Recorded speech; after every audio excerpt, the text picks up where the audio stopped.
علماء ملت اسلامیہ، قابل عزت احترام بزرگوں، ہموں ساتھیوں، پیارے پیارے بچوں، السلام علیکم ورحمۃ اللہ وبرکاتہ۔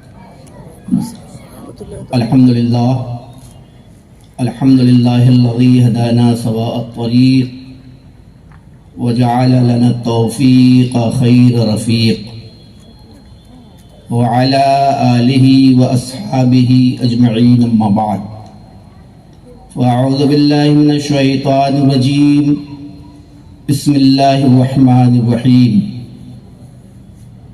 یا ایہا الذین آمنوا توبوا الی اللہ توبۃ نصوحا۔ آمنت باللہ صدق اللہ العظیم۔ من علینا ربنا اذ بعث محمدا ایدہ بایدہ ایدنا باحمدا، ارسلہ مبشرا ارسلہ ممجدا، صلوا علیہ دائما صلوا علیہ سرمدا۔ اللہ رب محمد صلی اللہ علیہ وسلم، نحن عباد محمد صلی اللہ علیہ وسلم۔ بڑے لطیف ہیں وہ، نازک سے گھر میں رہتے ہیں۔ بڑے لطیف ہیں وہ، نازک سے گھر میں رہتے ہیں۔ میرے حضور میری چشم تر میں رہتے ہیں۔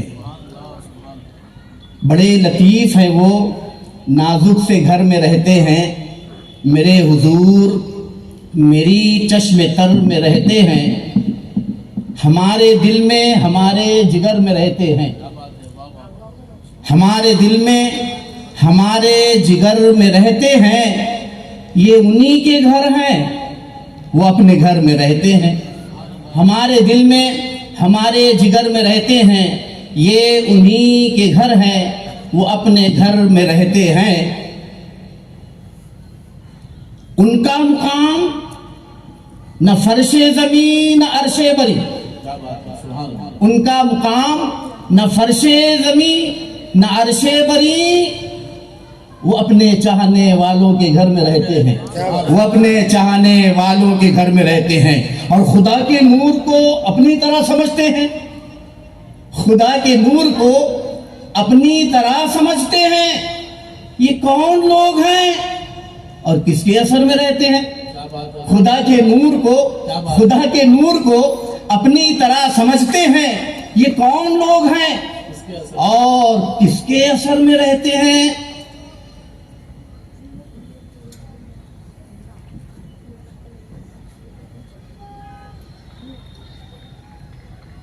وہ میری چشم تر میں رہتے ہیں۔ یقین والے کہاں سے چلے کہاں پہنچے؟ یقین والے کہاں سے چلے کہاں پہنچے؟ یہ اہل شک ہیں، اگر میں مگر میں رہتے ہیں۔ یقین والے کہاں سے چلے کہاں پہنچے؟ یہ اہل شک ہیں، اگر میں مگر میں رہتے ہیں۔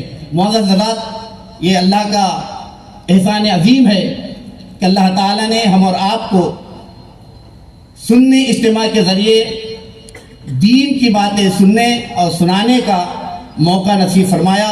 رب قدیر کی بارگاہ میں ہم آپ سب دعا گو ہے کہ رب تعالیٰ اس محفل پاک کو اور اس جلسے کو سرکار تاج الاولیاء رضی اللہ تعالیٰ عنہ کے وسیلے سے اپنی بارگاہ رحمت میں شرف قبولیت عطا فرمائے۔ بس تھوڑی دیر کے لیے حاضر ہوا ہوں۔